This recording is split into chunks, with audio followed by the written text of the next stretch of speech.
खेलने के लिए बाहर निकल जाते हैं, पर उन्हें ये नहीं पता कि गहरे पानी के अंदर उनका इंतजार कौन कर रहा होता है। तो उस शाम अंबा गांव का सोनू भी अपने बड़े भाई के पास अपने लिए नाव बनवाने पहुंच गया। जय भैया, देखो ना कितनी मस्त बारिश हो रही है। मेरे लिए एक मस्त बोट बना दो ना, वाटरप्रूफ वाली। बाहर सड़क पे मस्त चलाऊंगा उसको। लेकिन सोनू, कौन जा रहा हो बाहर? हाँ? अरे कौन जा रहा हो? दादू वो। कोई ना जाओ बाहर बारिश में खेलने। पर दादू, मैं तो बोट चलाने जा रहा था। बोला ना कोई ना जाओ बाहर। यो साल उसके वापस आओ को साल है। किसके वापस आने का साल दादू? उदू के। उदू? वही उदू ना दादू, जो नदियों और नालों में बच्चों का शिकार करता है।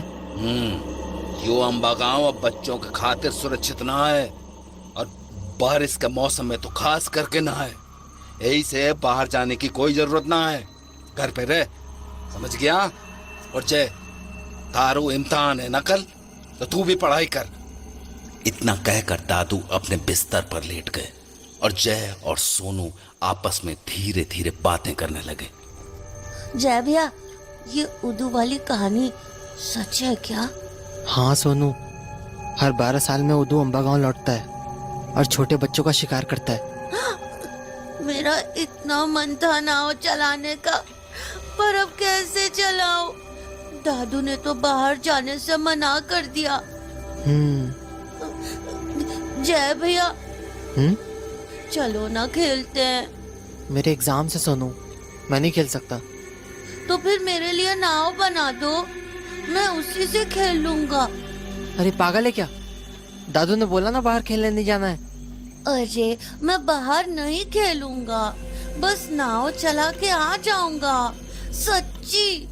अरे लेकिन प्लीज ना जय भैया, प्लीज। देख, तुझे प्रॉमिस करना होगा कि तू नाव के पीछे पीछे नहीं जाएगा, तभी मैं तेरी बोट बनाऊंगा। पक्का प्रॉमिस भैया, नहीं जाऊंगा। तो थोड़ी ही देर में जय ने सोनू के लिए बोट बना दी और सोनू उसे लेकर बाहर खेलने के लिए चला गया। बाहर इतनी तेज बारिश हो रही थी कि सड़कें नदियां बन चुकी थी, और उस पानी में अपनी नाव को बहते देख सोनू खुशी से झूम रहा था। ये चली मेरी बोट, चल चल, ऑल तेज, ऑल तेज। सड़क पर पानी इतनी तेजी से बह रहा था कि सोनू की बोट पूरी रफ्तार से आगे बढ़ती चली जा रही थी, पर तभी उसे अपनी बोट एक गटर की ओर जाती दिखी। अरे नहीं नहीं, गटर में मत जा। नहीं मत जा। पर वो बोट नहीं रुकी और देखते ही देखते गटर के अंदर चली गई। तो सोनू भी भागा भागा उस गटर के पास पहुंचा। अरे यार, बोट तो अंदर चली गई, अब मैं कैसे खेलूंगा? सोनू गटर के पास खड़ा ही था कि तभी अचानक अंदर से एक हाथ बाहर आया, और वो देखने में भी थोड़ा अजीब सा था। इससे पहले कि सोनू कुछ समझ पाता, उसे उस आदमी के हाथों में उसकी बोट दिख गई। तभी वो आदमी बोला, सोनू, ये बोट तुम्हारी है ना? हाँ, ये तो मेरी बोट है, पर तुम्हें कैसे मिली? मैं भी तुम्हारी तरह एक बोट से खेल रहा था, पर वो भी इसी गटर के अंदर चली गई। फिर मैं उसे ढूंढने अंदर चला गया, और पता है मुझे नीचे क्या मिला? क्या? तुम्हारी बोट। हाँ? तुम अंदर डूबे नहीं? नहीं, अंदर पानी नहीं है, सुंदर गार्डन है अंदर, ब्यूटीफुल फ्लावर्स, प्लेग्राउंड। सच्ची? हाँ सच्ची। आओ के अंदर, खूब मजे करेंगे। नहीं, भैया बोलता है अनजान लोगों के साथ नहीं खेलते। अरे तो दोस्त बन जाते ना यार। नहीं, मुझे डर लगता है, मैं जाता हूँ। अच्छा ठीक है, पर अपनी बोट तो लेते जाओ। लाओ। अरे बुद्धू, हाथ तो बढ़ाओ अपना। हाँ? अब लाओ। इधर सोनू ने अपना हाथ बढ़ाया था, वहीं दूसरी तरफ दादू गहरी नींद में सो रहे थे कि तभी एक तेज बिजली की आवाज हुई और उनकी आंख खुल गई। न जाने ये बारिश कब रुकेगी। ये दोनों कटे गए। अरे सोनू, जय, अरे कहां चल गो? डर के मारे जब दादू हड़बड़ाते हुए कमरे से बाहर आए तो उन्हें जय दरवाजे पर खड़ा मिला। जय, तू यहाँ क्या कर रहा हो? और सोनू कटे हो? वो दादू, वो यहीं बाहर बोट से खेल रहा था, पर अभी तक आया नहीं। अरे दिमाग फिर गया है कहा तुम दोनों को? मना की थी ना तुम दोनों से बाहर जाओ को, फिर क्यों जान दो उसको? तो दादू, मैं तो... चुप कर और घर में जाकर बैठ जा, मैं जा रहा हूँ उसको ढूंढने। तो दादू हड़बड़ाते हुए घर से निकल गए और हर ओर सोनू को आवाजें लगाने लगे। सोनू, सोनू, सोनू, सोनू, सोनू। पर सोनू का कोई जवाब नहीं आया। फिर घर से थोड़ी दूर गटर के पास दादू को सोनू की बोट मिली, जिसके ठीक ऊपर एक लाल गुब्बारा हवा में तैर रहा था। उस गुब्बारे को देखकर दादू का दिल बैठ गया, क्योंकि अंबा गांव में लाल गुब्बारे को उदू की निशानी माना जाता था। तो हताश होकर दादू ने वो पेपर बोट उठाई और घर लौट आए। उनके घर लौटते ही जय बोल पड़ा, दादू, सोनू कहाँ है? कहाँ गया वो? दादू। जय लगातार सवाल करता रहा, पर दादू ने कोई जवाब नहीं दिया और जय के हाथों में सोनू की बोट थमाते हुए अपने कमरे में चले गए। ये तो वही बोट है जो मैंने सोनू के लिए बनाई थी। दादू, बताओ ना, कहाँ है सोनू? दादू। दादू कुछ नहीं बोले और जय ने पूरी रात उनके जवाब के इंतजार में बिता दी। अगली सुबह जब वो स्कूल गया तो एग्जामिनेशन हॉल में उसका दोस्त मोंटी उससे बोला, ए जय, एग्जाम की तैयारी कैसी है? क्या हुआ? तेरा मुंह क्यों उतरा हुआ है? सोनू खो गया यार। क्या? खो गया? कैसे? पता नहीं यार, कल बारिश में खेलने गया था बाहर, तब से लौटा ही नहीं है। लौटा ही नहीं मतलब? वो तो घर से दूर जाता ही नहीं कहीं। वही तो, एग्जाम नहीं होता तो मैं उसको ढूंढने चला गया होता। कोई नहीं, तू चिंता मत कर, पेपर देते हैं, उसके बाद ढूंढने चलेंगे। ठीक है, तो पेपर के बाद मेरे घर पे आ जाना, उधर से उसे ढूंढने चलेंगे। ठीक है, चल अभी के लिए ऑल द बेस्ट। तुझे भी। तो उसके बाद जय अपनी सीट पर चला गया और एग्जाम शुरू होने पर मोंटी भी अपना पेपर लिखने लगा। पर तभी उससे अपने पीछे से एक आवाज आई, मोटे, मोटे। वो आवाज ओम की थी, जो स्कूल का सबसे बड़ा गुंडा था और बदकिस्मती से वो मोंटी के ठीक पीछे ही बैठा था। अबे मोटे, सुनाई नहीं दे रहा क्या? क्या हुआ? चुपचाप मुझे अपनी कॉपी दिखा, मुझे कोई भी सवाल नहीं आ रहा है। पर क्या पर कर रहा है? देख, तूने कॉपी नहीं दिखाई ना, तो तेरा वो हाल करूंगा कि घर जाने लायक नहीं बचेगा, समझा? मोंटी जानता था कि ओम मजाक नहीं कर रहा था, उससे पूरा स्कूल कांपता था, इसलिए उसने उसे अपनी कॉपी दिखाना ही बेहतर समझा। पर तभी मोंटी के मन में एक ख्याल आया कि अगर वो ओम को अपने सवाल नहीं दिखाएगा तो ओम पक्का फेल हो जाएगा और अगली क्लास में उसे ओम को झेलना नहीं पड़ेगा। तो पलटकर मोंटी ने ओम से कहा, मैं तुझे क्यों दिखाऊं? मुझे एग्जाम लिखने दे। उसके बाद ओम ने कुछ नहीं कहा, पर उसकी आंखों में मोंटी के लिए गुस्सा साफ दिख रहा था। थोड़ी देर तक वो वहीं बैठा रहा, फिर टीचर को अपनी कॉपी देकर एग्जामिनेशन हॉल से बाहर जाने लगा। पर जाने से पहले वो मोंटी के पास रुका और उसे गुस्से से देखते हुए बोला, तू बाहर मिल बेटा। अगर तू आज अपने पैरों पे चल के घर चला गया ना तो मेरा नाम ओम नहीं।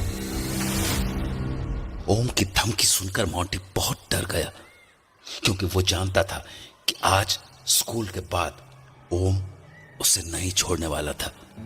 इसलिए एग्जाम खत्म होते ही वो छुपते छुपाते अपने घर की ओर चला आया और वहां अपना स्कूल बैग रखकर जय के घर जाने लगा। पर अभी वो आधे रास्ते ही पहुंचा था कि उसे अपने बाईं ओर वाले तालाब के ऊपर एक बड़ा सा गुब्बारा दिखा। वैसे तो मोंटी की उम्र गुब्बारों से खेलने की नहीं थी, पर उस लाल गुब्बारे ने मानो उस पर कोई जादू सा कर दिया था।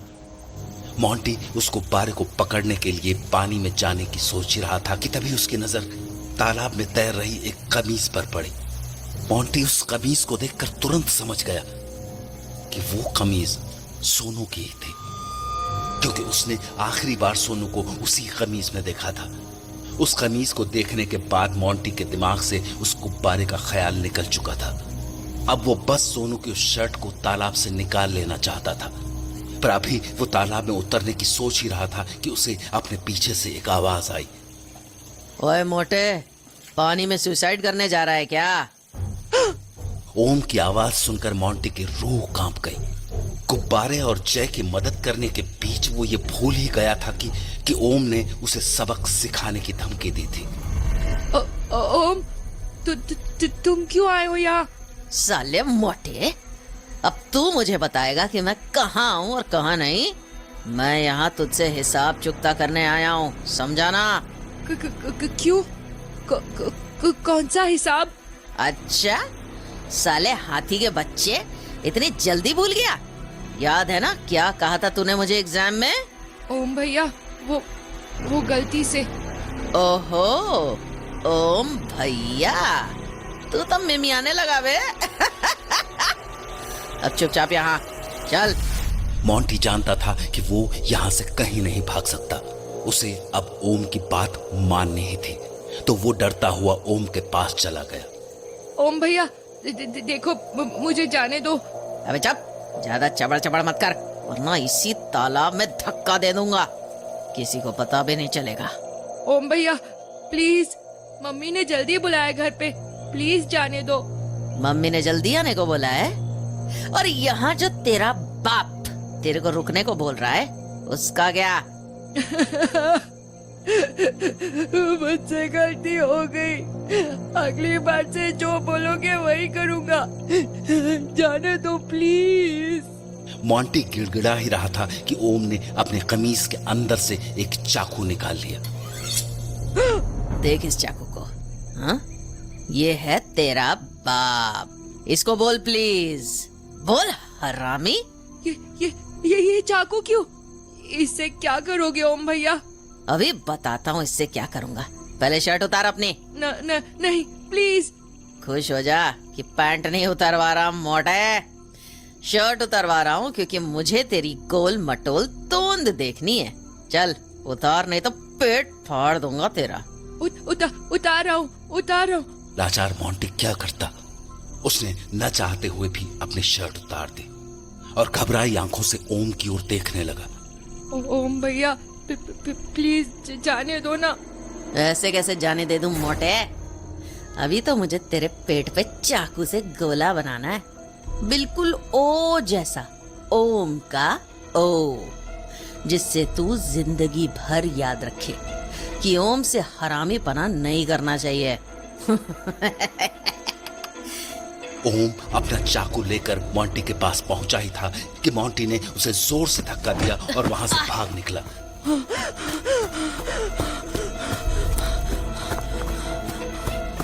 वहीं दूसरी ओर जय अपने कमरे में बैठा मोंटी का इंतजार कर रहा था कि तभी, हाँ, ये कैसी आवाज है? मोंटी, तो क्या हुआ तुझे? ऐसे जमीन पर क्यों बैठा है?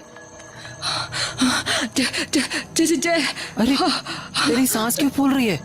तू अंदर आ। तो जय ने मोंटी को अपने बिस्तर पर बैठा दिया और उससे सवाल पूछने लगा। मोंटी क्या हुआ तुझे? इन इन इनहेलर। देखो तो अस्थमा का दौरा पड़ रहा है। इनहेलर कहाँ है तेरा? हर समय तो रखता है तू। गिर गया। अरे यार,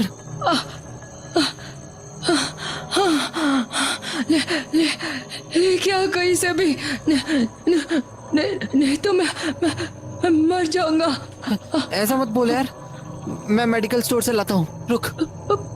पर पैसे? अरे दादू की उठा लूंगा, तू चिंता मत कर, मैं 2 मिनट में आया। तो उसके बाद जय ने अपनी साइकिल उठाई और उसे भगाता हुआ मेडिकल स्टोर पहुंच गया। भैया वो इनहेलर दो ना, अस्थमा वाला। देता हूँ, ढूंढने दे। जल्दी दे दो भैया, बहुत जरूरी है। हाँ ये ले, 150 रुपया। 150? भैया 100 ही है मेरे पास, 50 बाद में दे दूं। अभी ये ले जाने दो प्लीज। हाँ हाँ ठीक है, ले जा। तो मेडिकल स्टोर से इनहेलर लेकर जय सीधा मोंटी के पास आ गया और उसे इनहेलर पकड़ा दिया।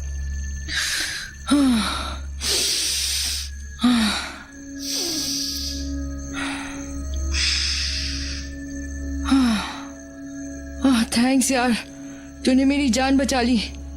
पागल है क्या? थैंक्स क्या बोल रहा है? वो तो अच्छा हुआ इनहेलर टाइम से मिल गया। वैसे तेरी सांस क्यों फूलने लगी? कहीं से भाग के आया था क्या? यार वो रास्ते में ओम मिल गया था, उसी से पीछा छुड़ाने के चक्कर में मुझे भागना पड़ा। ओम? उस साले की तो मुंह तोड़ दूंगा मैं उसका। जाने देना, छोड़। अभी सोनू होता तो शोर मचाता रहता। पता नहीं कहाँ होगा बेचारा। अरे हाँ, एक बात तो मैं तेको बताना भूल ही गया। क्या? मेरे को उसकी टी शर्ट मिली थी। सोनू की टी शर्ट मिली तुझे? कहाँ? वो पुराने तालाब में तैरते देखा मैंने। क्या सच में? हाँ यार, वही येलो वाली टी शर्ट पानी में बह रही थी। तो तूने ऐसे ही पहने दिया उसे? यार वो तालाब कितना गहरा है तुझे पता है ना, और मेरे को तो तैरना भी नहीं आता है, पर ना मैं सोच रहा था कि जरा सा पानी में उतर के उसे निकाल लूं, पर तभी वो साला ओम वहां आ गया और मुझे वहां से भागना पड़ा। लेकिन तू तो स्कूल के बाद मेरे घर आने वाला था ना, फिर तालाब के पास क्यों गया था? अरे वो रास्ते में मुझे तालाब के पास एक लाल गुब्बारा दिखा, तो पता नहीं क्यों मैं उसे लेने चला गया। क्या? लाल गुब्बारा? हाँ, क्यों? यार मोंटी, वो दादू बोल रहे थे जहाँ से सोनू गायब हुआ ना, गटर के पास, वहां भी वही लाल गुब्बारा देखा था उन्होंने। क्या मतलब है तेरा? दादू बोल रहे थे कि वो लाल गुब्बारा उदू की निशानी है। उदू? वो जो हर 12 साल में अम्बा गांव में आता है? हाँ, दादू कह रहे थे कि उदू वापस लौट आया है और शायद सोनू को उदू ही ले गया है। ऐसा मत बोल यार, देखना सोनू बहुत जल्दी मिल जाएगा, भरोसा रख।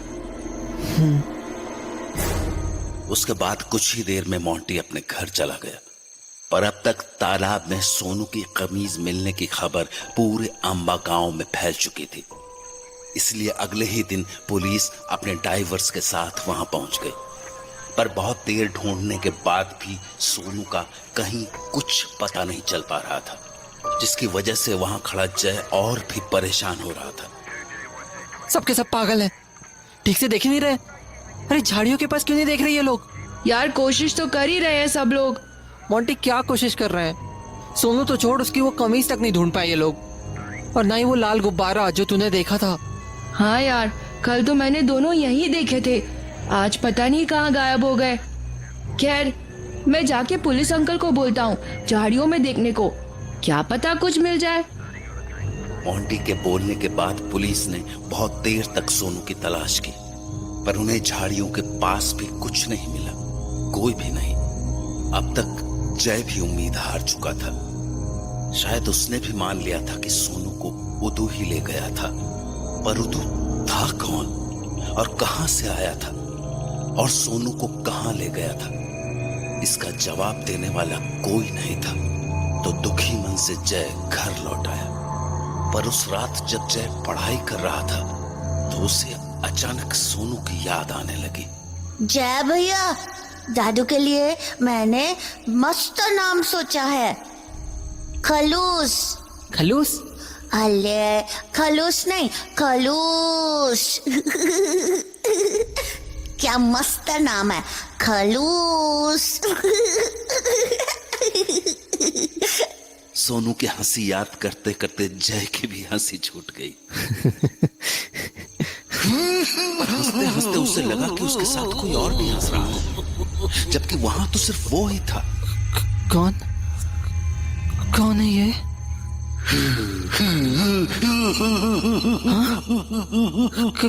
कौन है? उस हंसी को सुनकर जय इतना डर गया कि उसने अपनी किताब बंद की और कंबल में छुप गया। डर के मारे जय पूरी रात नहीं सो पाया और शायद इसीलिए अगली सुबह स्कूल में उसे बुखार आ गया।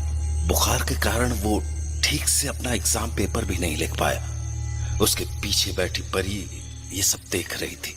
जय की क्लास में पढ़ने वाली परी जितनी सुंदर और मासूम थी, उसका बाप उतना ही बेरहम। वो उस नाजुक सी बच्ची को रोज बेवजह मारता था। आज भी परी की बाह पर बेल्ट की मार के निशान थे। तो जब वो पेपर दे के हॉल से बाहर निकली तो जोर की बारिश हो रही थी। तभी उसे वरांडे के कोने में जय दिखाई दिया, अकेला, घुटनों के बीच सर छिपाए, कांपता सा। तो वो उसके पास पहुंची। जय, जय, क्या हुआ? पेपर नहीं लिखा तूने ठीक से? कितना कांप रहा था। देखो तो कितना तेज बुखार है। घर क्यों नहीं जाता तू? चला जाऊंगा। कैसे जाएगा? छतरी है तेरे पास? नहीं। तो भीग के जाएगा क्या? नहीं, बैग रख लूंगा सर पे। पागल है क्या? देख मेरे पास छतरी है। चल मैं तुझे घर छोड़ाती हूँ।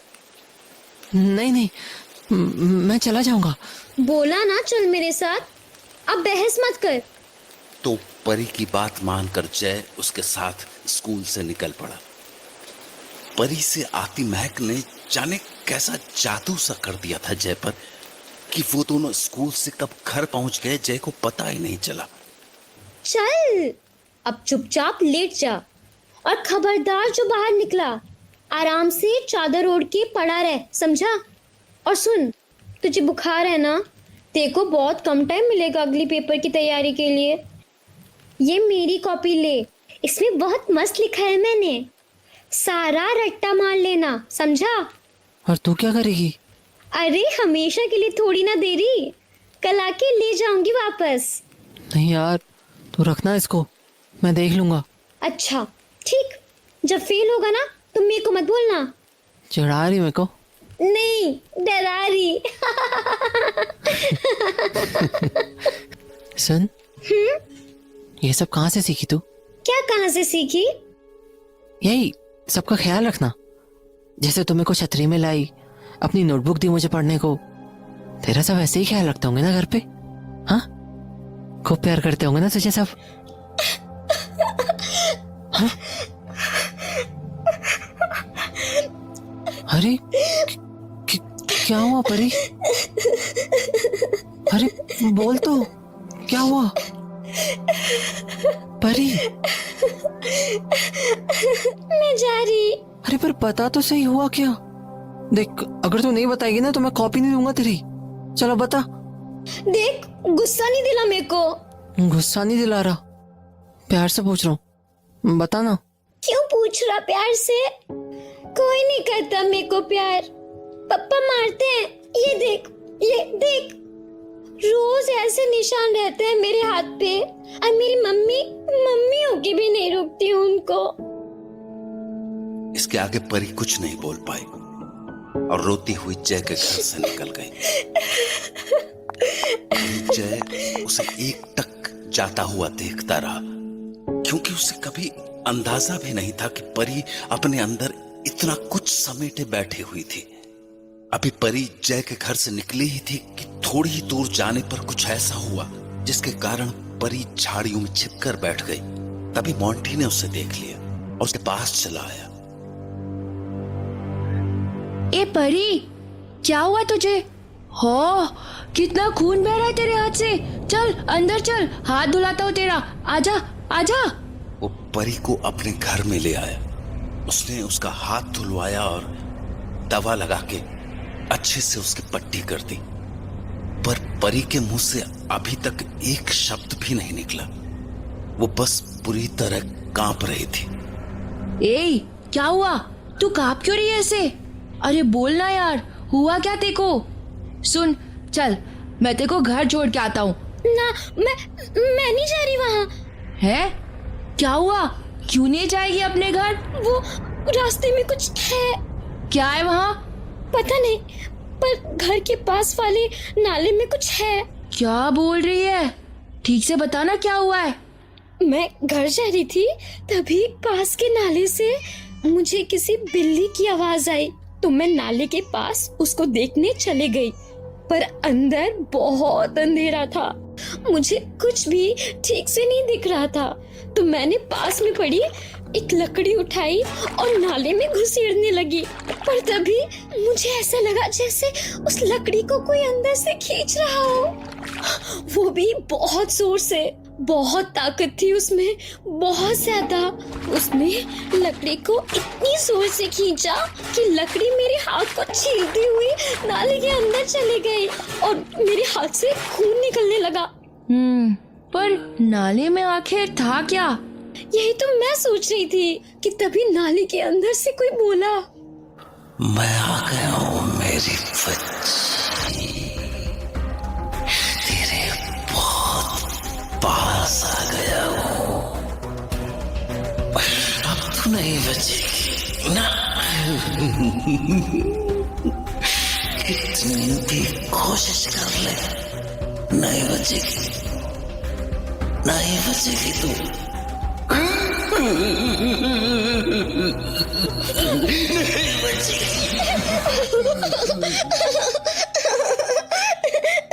परी इतनी डर गई थी कि वो बिना रुके बस रोए जा रही थी। चुप हो जा परी, चुप हो जा। देख, अब तो तू मेरे घर पे है ना, डर मत, कुछ नहीं होगा तुझे। और वैसे भी इतनी सुंदर लड़की रोते हुए थोड़ी ना अच्छी लगती है। रोते हुए तो कोई भी अच्छा नहीं लगता। अरे मैं लगता हूँ ना, मैं रोते हुए बहुत मस्त लगता हूँ।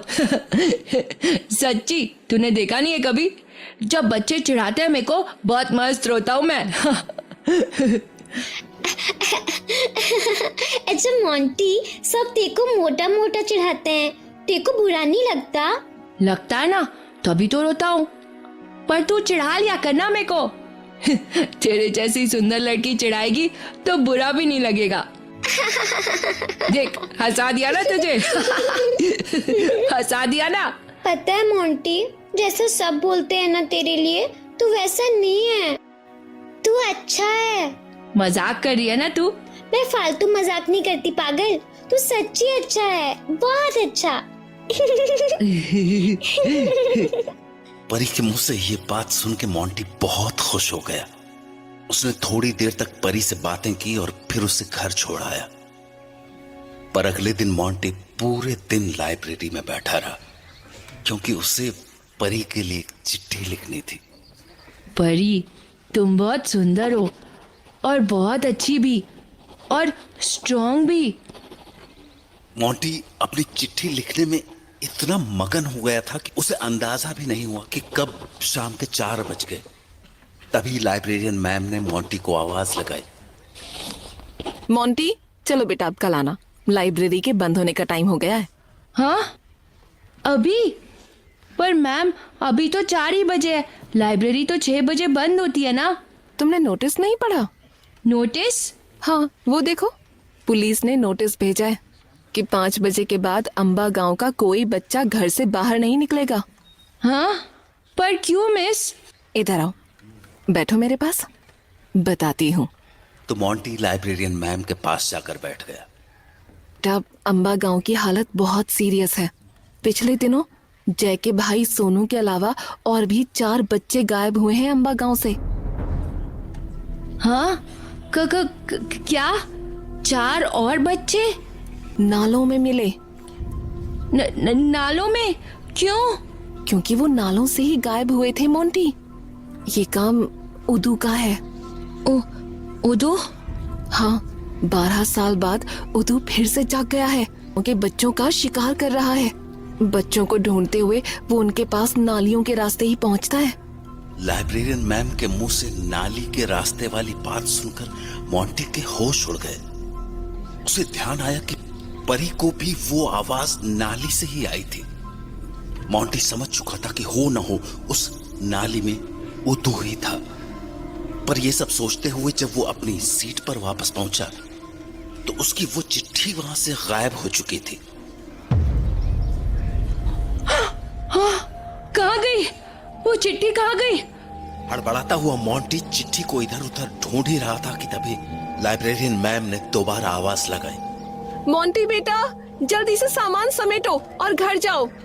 हाँ मैम। मोंटी परेशान होके उस चिट्ठी को हर जगह ढूंढने लगा। तभी उसकी नजर बगल वाली खिड़की की ओर गई और उसे खिड़की से बाहर वही लाल गुब्बारा दिखा जो उसने तालाब के पास देखा था। उदू! मोंटी बेटा, जल्दी करो, बाहर निकलो।